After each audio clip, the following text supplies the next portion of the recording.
तो सबसे बड़ा टारगेट हमारा है क्वेश्चन की स्पिरिट को समझना, उसकी फ्रेमिंग इंटेंशन को समझना, और उस इंटेंशन को समझते हुए जितना कॉन्टेस्ट पूछता है उसी कॉन्टेस्ट में आंसर करना। हमेशा मैं बात करता रहता हूं कि लिखो टू द पॉइंट, हमेशा मैं बात करता हूं कि लिखो विद द सॉलिड कंटेंट।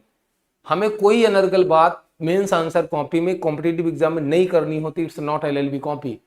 वहां पे यूनिवर्सिटी में जाएगी, आप भर भर के लिखेंगे क्वेश्चन का, ना ग्रेविटी देखते हुए ना तो क्वेश्चन की रिक्वायरमेंट देखते हुए, और आपको अच्छा नंबर के दर करना है। एलएलबी कॉपी नंबर मिलती भी है, ठीक है ना, क्योंकि वहां कॉपियों का कैलकुलेशन चेकिंग पर कॉपी पैसे के हिसाब से होती है, और सारे प्रोफेसर एलिजिबल होते हैं, जिसको भी लगा दिया जाए, चाहे कुछ आ रहा है नहीं आ रहा है, बस उनके पास असिस्टेंट प्रोफेसर का टैग लगा हो, ही are authorised to check the copy.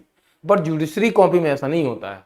Judiciary की कॉपी में एक वेल क्वालिफाइड वेल नॉलेजफुल व्यक्ति लॉ प्रोफेशनल बैठता है, उसमें ये कॉन्सेप्ट नहीं होता है कि आप इतने कॉपी चेक करेंगे इतना पैसा देंगे।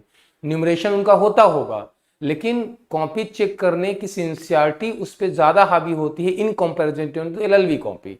इसका मतलब सिंपल से ये है कि वो कॉपी आपको डिग्री लेने के लिए मिल रही थी, ये कॉपी आपको एक चेयर लेने की मिल रही है। तो दोनों की सिंसियरिटी और ग्रेविटी में अंतर है। वहां पे छोटी मोटी गलतियों को इग्नोर करके भी नंबर दिया जा सकता है, बट यहाँ पे नहीं।